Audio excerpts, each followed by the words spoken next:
It's Friday, Feedback Friday, the feedbackiest day of the week. Ha! It's Feedback Friday, and and cats are fighting in my background.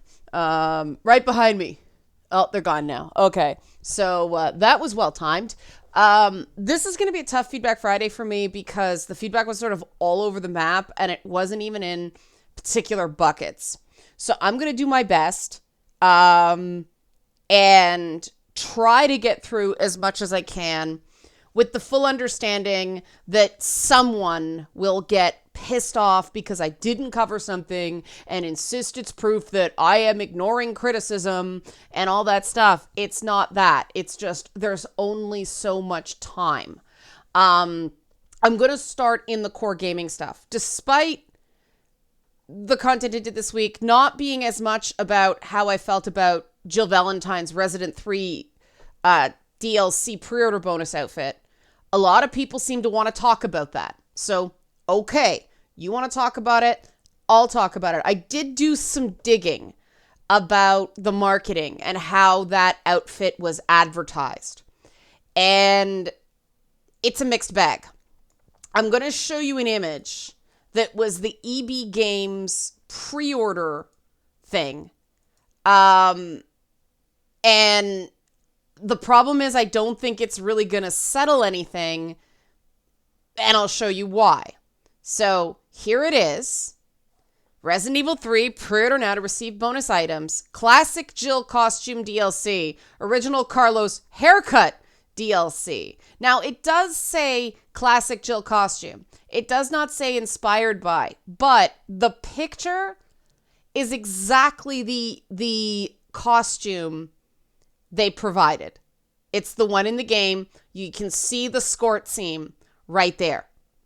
So while they say it's the classic Jill costume, this costume, the one that's in this picture, is the one they delivered in the game.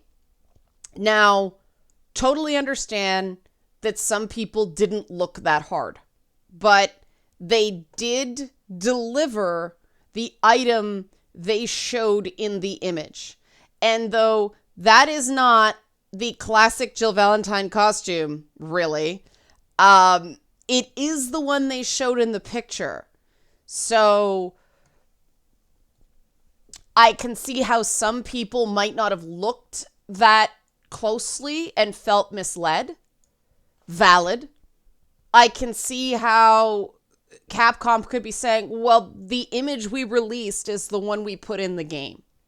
So it's one of these things of I see kind of both sides of this, which really means I see both sides, which means I understand why some people are upset because they had this image in their mind. And so, yeah, people don't study marketing images that clearly. This is why I don't tend to pre-order games anymore, because I got kind of tired of the disappointment.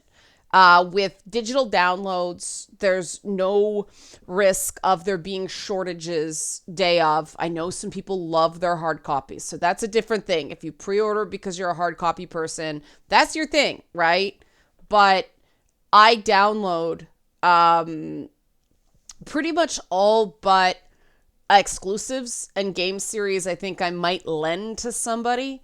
So, I don't have that issue. And pre-order bonuses, as funny as the unicorn skin is in Doom, maybe I would have pre-ordered that one, but it's not that important to me. Like, when do you even really see it in the game? You see it in the title thing.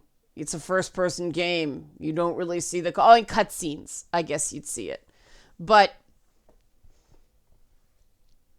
I just don't see the purpose. So it's difficult for me to connect emotionally to this. Logically, though, I can understand why if somebody feels misled, they're upset.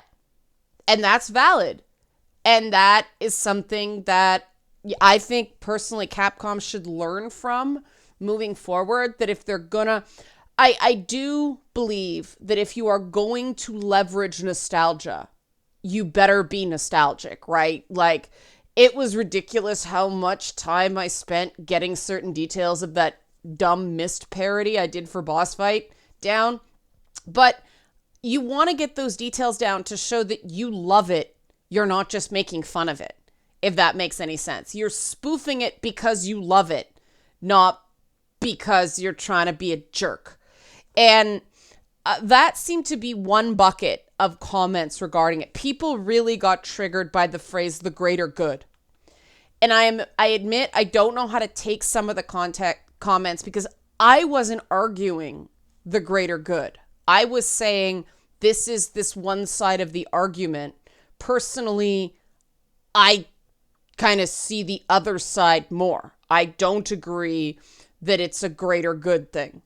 So I don't know how to take the comments where people were arguing against the greater good, because I wasn't arguing for the greater good. So I'm not sure whether these were people criticizing me because of a misunderstanding, or whether they were agreeing with me and just extrapolating. But one comment I thought was nicely succinct was Charlie Milroy saying, "How is not perving over a video game character for the greater good?" And the reason I picked that comment, because there's a really simple answer for it. It's really not. There is no evidence that somebody finding a video game character attractive, or even, using them as fat material does anything to their attitudes regarding real world women. People who have pre-existing sexist attitudes gravitate towards sexist content in video games. People who do not have pre-existing sexist attitudes play around it or skip those titles. As I said earlier this week, I don't remember which video it was in, I do not see this as a saving the human race issue. I see this as a marketing issue for video games. I think that because the margins on games are so narrow relative to film or TV or anything like that, and the profit margins, and the number of copies a game has to sell to be profitable keeps going up and up and up, we gotta bring in new players, because there's sort of a natural attrition. We lose players just because life happens, or they don't have the funds anymore. So we have to keep bringing in new people. And quite frankly, to me, the biggest barrier to bringing in new people is this nasty shitstorm, the image that games have in the general public right now, not the products. And that sort of pulls me over to the other bucket, which is sort of that intersection point of gaming and politics and what's going on in the world right now. That, for the record, one guy got really, really angry, called me fake because I don't talk politics on my YouTube channel, but I do on my Twitter account. I said very clearly, I don't remember if it was the beginning of this year, the beginning of last year, that's it for politics. It's not worth it for me on the YouTube channel. I do politically inclined podcasting on the FU network. I do. So that is part of my Twitter content, but it is not this channel. So the whole point is, if people want the political stuff, they can listen to those podcasts. If people don't, they shouldn't be inundated with it on a channel that's talking about issues related to video games, with a particular highlight on gender just because people are interested in it. That makes sense to me. That is what considerate people do for people that are interested in their content. The frustrating thing about this culture war is, on a given week, somebody on one extreme calls me fake. I mean, this guy was a Trump supporter with the username and picture of Walter White from Breaking Bad. Somebody calls me fake. Somebody tells me I was told to be silent, that I didn't know how to be silent this week, and not say things over and over again. From a Bernie Sanders, I'll call them a Bernie bro, because they were. They told me they unfollowed me because I wouldn't know when to be silent and said the same things over and over and over again. And I remark on this only because this is a candidate who has had the same stump speech since the 1980s. And the irony of that is not lost on me. But that's also an indication that people are just responding to things emotionally and not really thinking things through. And there is no way to reason with somebody when they're not coming at things reasonably. Now, I know authenticity is really important to people. I know people don't want to feel like they're being led down the garden path somehow. There is nothing fake about being considerate about people's preferences for this channel. Finding the line is difficult. And what I try to do is deal with issues or deal with social stuff, not political stuff. Partisan politics is what it is. And people have very strong opinions with it. And I don't expect to be able to persuade anybody one way or the other. All I ask is if you want the right to have firmly held, strongly stated views, you've got to have the stomach for other people having firmly held, strongly stated views without freaking out or getting nasty about it. Because if you freak out and get nasty about it, you can't expect anybody to be any differently inclined towards you. Like, this seems like such a simple premise. But on a way I get, based on what has happened in this space, based on the intersection of gaming and politics since 2014, 2015, how people feel so badly mistreated that they feel the only way to right the scales is to fight back. I understand that. It's counterproductive, but that doesn't mean I don't understand it. Keep in mind, I've been working in the media for a really long time. I don't agree with a lot of the practices in the media. Some, I totally understand why they are the way they are. Others, I feel they're really lazy.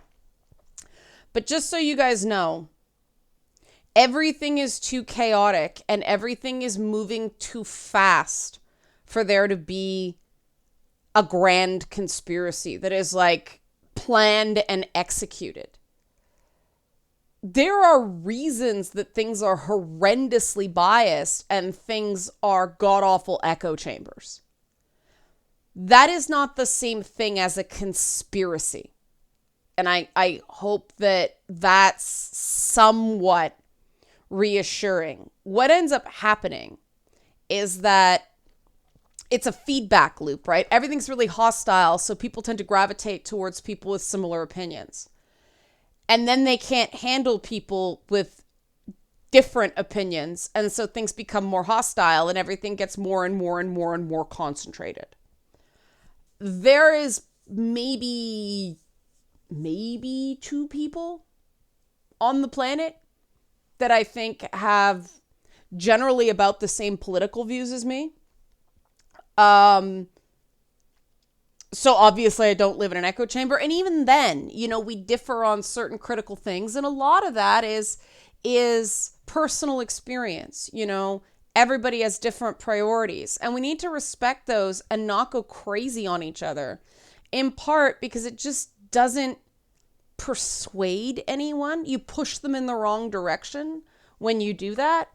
But the other thing is, if it had worked, things would look very, very different right now.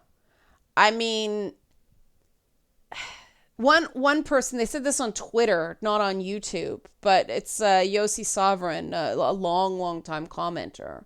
And he was talking about how it really upsets him that people get on the, the power fantasy element of gaming, because there's been so much bullying in the backgrounds of people who play video games. The power fantasy is actually a healthy thing It's sort of a healing thing that you get into a game and it doesn't matter how many times you get beat, you know you're eventually going to overcome it and beat back, and that is very different from life for a lot of people. And I am bothered by the oversimplifications that come from some psychology and sociology departments regarding video games, because that's very accurate. And I mean, my background's more anthropology, so I come at it from you have to view and understand the culture from the inside. You have to take a culturally relativistic approach before you start commenting. If you can't do that, you don't understand the culture and you have no business talking about it.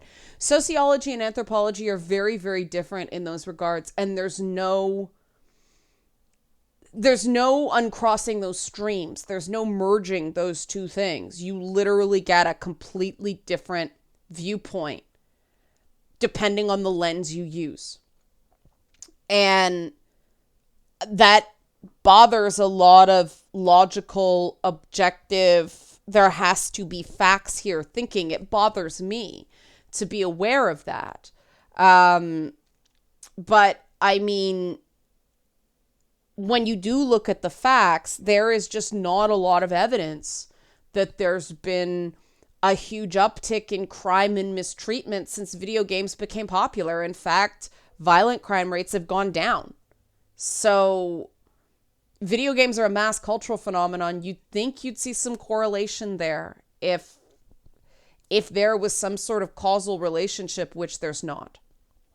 But then we get into the mind. And this is where it's like, I can't talk about this phenomenon in gaming. I can't explain this principle without getting into politics. But again, this is the social side of, let's face it, we're having politics shoved down our throats in gaming. It's something we're all having to deal with. And the problem is, when what I think happened with the Jill Valentine outfit controversy is that it was just a tangible detail of the demonization of people who were playing video games back in the 90s.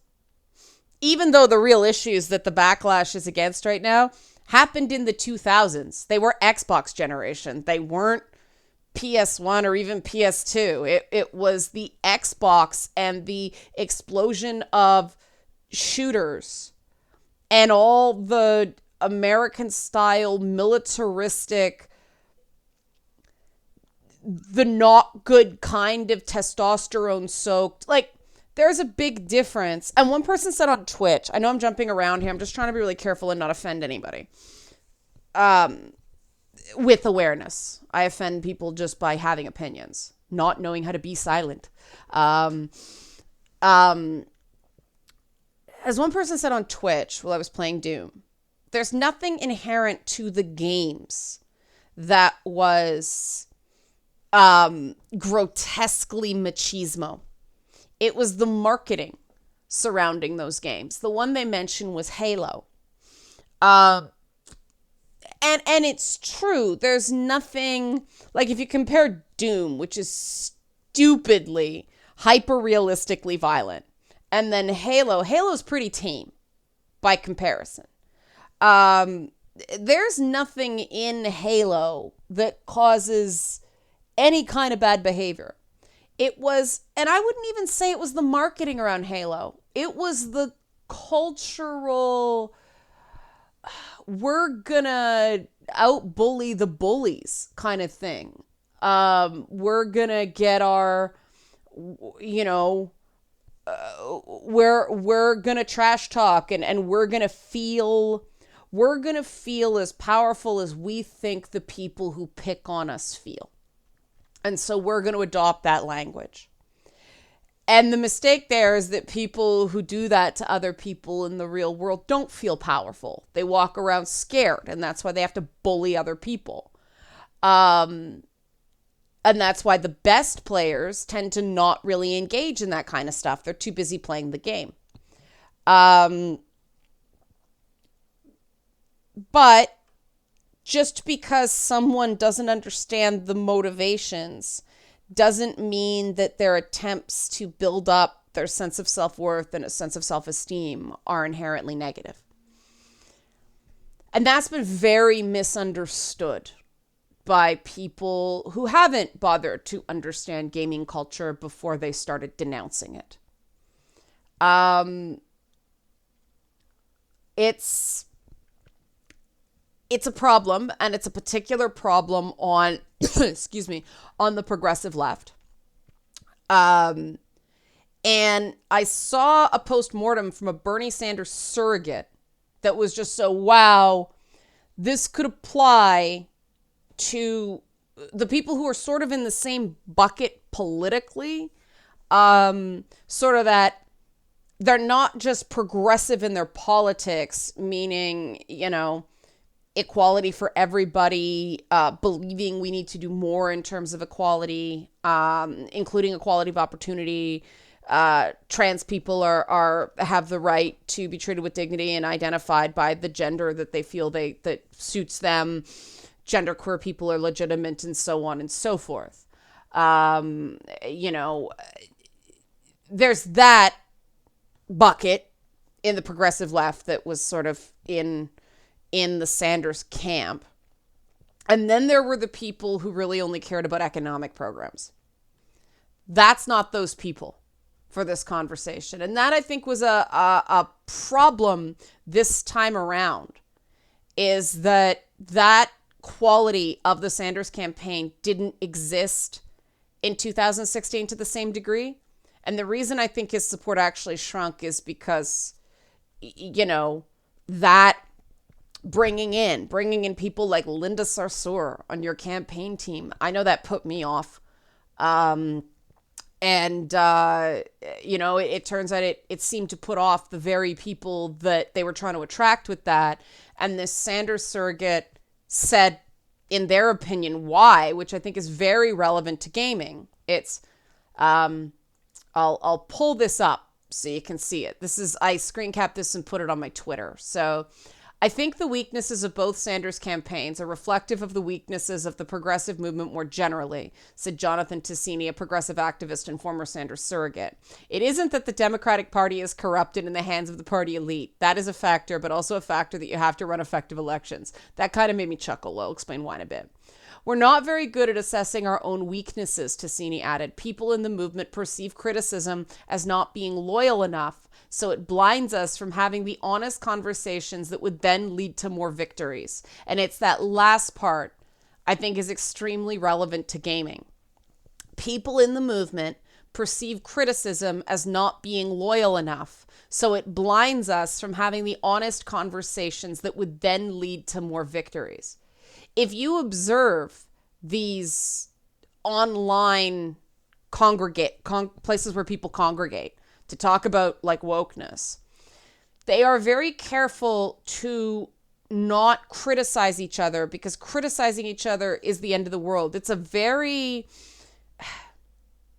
only way I can say this clearly is it's the behavioral socialization of 7th and 8th grade girls that you use alternative form of aggression because you can't take anybody on head on. And it's actually quite toxic because it leads to a weakening of the social fabric, because nobody tells anybody the truth and everybody's using like secret keeping and alliance building to get around, instead of going, I'm pissed at you, you're pissed at me, let's work this out, right?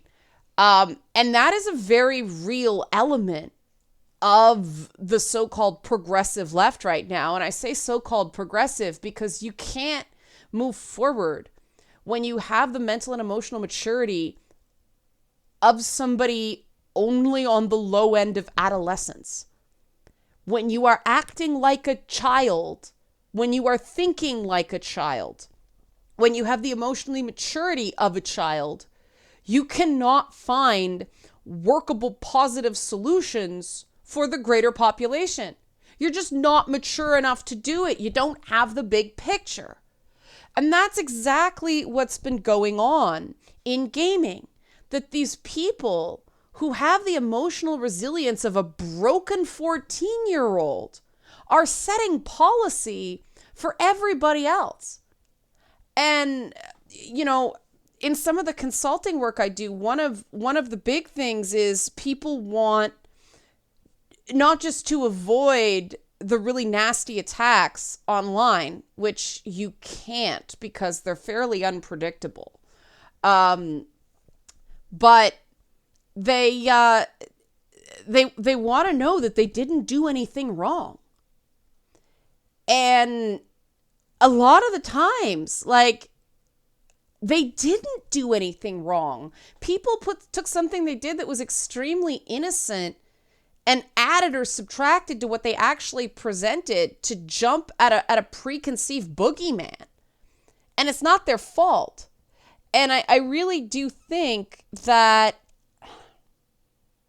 there's some of that in the Resident Evil 3 controversy, because I really believe, once again, this would have burned out by now if there wasn't a whole "you're a bad person if you have an issue with them changing the costume."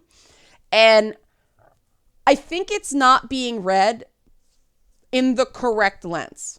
People are not reading this as this particular kind of change is saying we're bad for liking the original outfit. That is what I think a lot of the outcry is actually about. And I understand that. I really understand that. That was where I hit with Mortal Kombat. Part of it.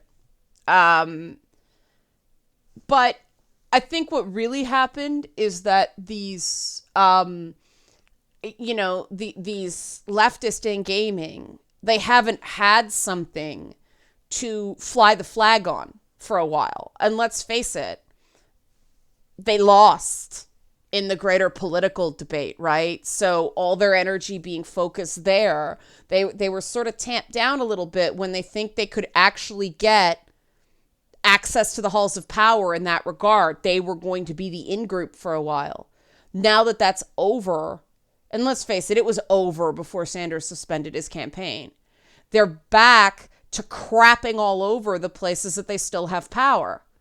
And that's why I chuckled at the comment about the Democratic Party. It isn't always that the Democratic Party is corrupt and in the hands of the party elite. There is always an elite anywhere. There are always people who have more power and always people who have less power. It does not matter what political system you use. There will always be some of that.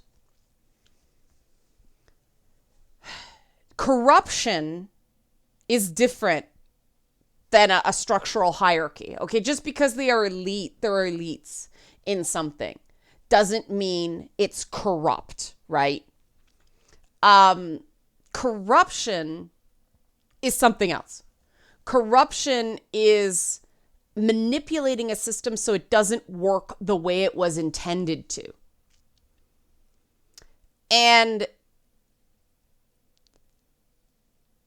that is where I start going. People are tossing around the word corruption, the same way they toss around sexism, the same way they talk about, to the point that it doesn't mean anything anymore. Because the problem is that people who are convinced that something is corrupt, nothing you show them is going to convince them that it's not. You've lost them. The same way that guy who thinks I'm fake, there's no point in trying to convince him I'm not. Because anything I say from that point on, just in his mind, proves my fakery. And so this lack of belief in our various social systems and our various social groups is a very serious social problem. And I care about it very much in gaming because gaming has to feel fair or it loses its fun. And we could debate for as long as we want how corrupt the actual world really is. I admit that the more I become aware of inside baseball elements, at least of Canadian politics, the more I'm amazed that anything functions at all. It's too chaotic to really be truly effectively corrupt. Though there is corruption all over the place. There's cronyism and backslapping and glad handing and all that stuff you'd expect would come with politics.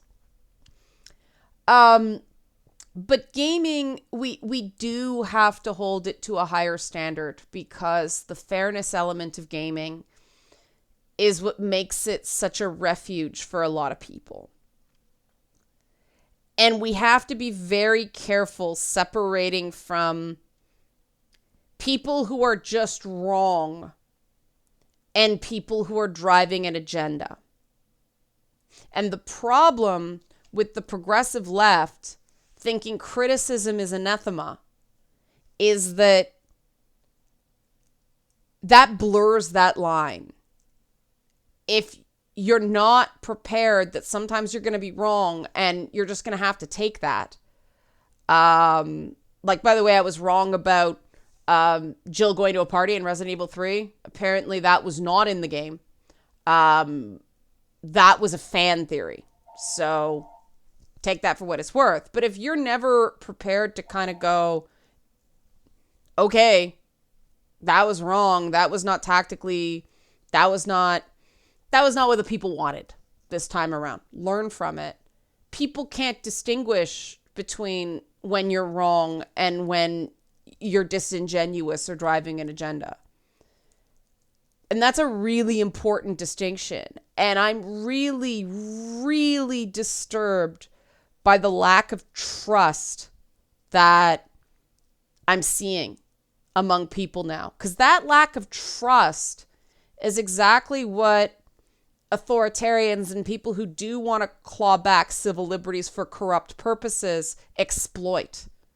The only way to overcome that element that always exists in every system is to trust each other enough to tune that out and get the job done anyway.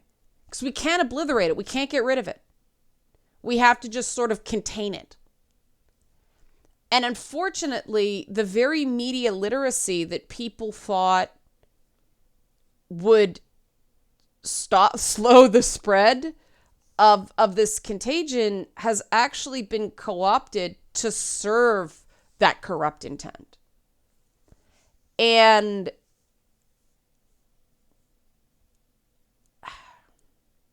this issue about where political agendas belong in gaming. And this goes back to me saying I don't do hardcore politics. I'll only talk about it if it's relevant to gaming on this channel. Everybody comes into games with their own political bent. That's just so. So conversations are going to come up. We talk about politics all the time on Twitch. I don't bring it up. Chatters do. And I'm like, all right. Sometimes I do cut it off because it gets too heated. There cannot be gatekeeping based on somebody's political beliefs. It's totally cool to be like, can you just knock it off? Can you not talk about it here? That's totally fair. You know, I don't really care if someone is a Trump supporter as long as they don't try to persuade me that Trump is in any way good.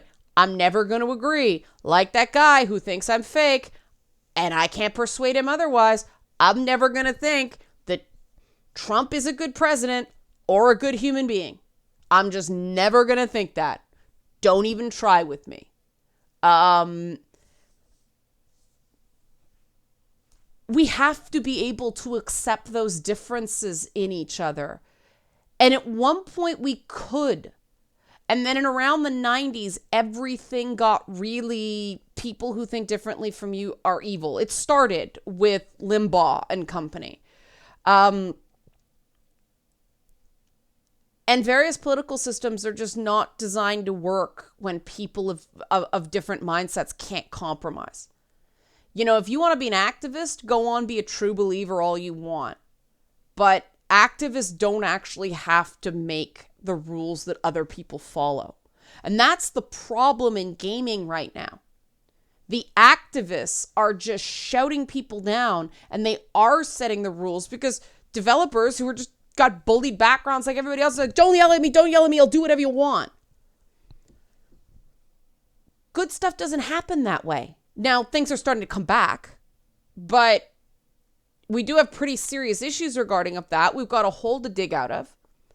And the only way to dig out of that hole is to work together. And we can't work together if people just start blocking and muting the minute someone thinks differently from you and dares to say so. I don't care what someone's politics are as long as they're not constantly unable to talk about anything but that. And I respected the fact that people didn't want as much of my politics on this channel. That's the way it should work. And until it does work that way, everybody's going to just be really super unhappy. And that does mean that eventually, and this is my prediction, and I'm seeing it start to happen now, that game companies are not bringing in the usual suspects anymore. They're trying to diversify. Of course, they're diversifying by bringing in the friends of the usual suspects, but hey, it's a start, right? The outcome of the 2020 election is going to be very, very significant in terms what everybody's general day-to-day life is going to be like. And you don't have to like your choices in that regard to accept that fact. Trust me, Canadians did not like our choice last time. We really weren't thrilled about that last election, but we made a choice. And we're living with that choice now. And Americans, the most, media influential company in the world, country, Freudian slip, in the world for now, is going to have to make a choice in 2020.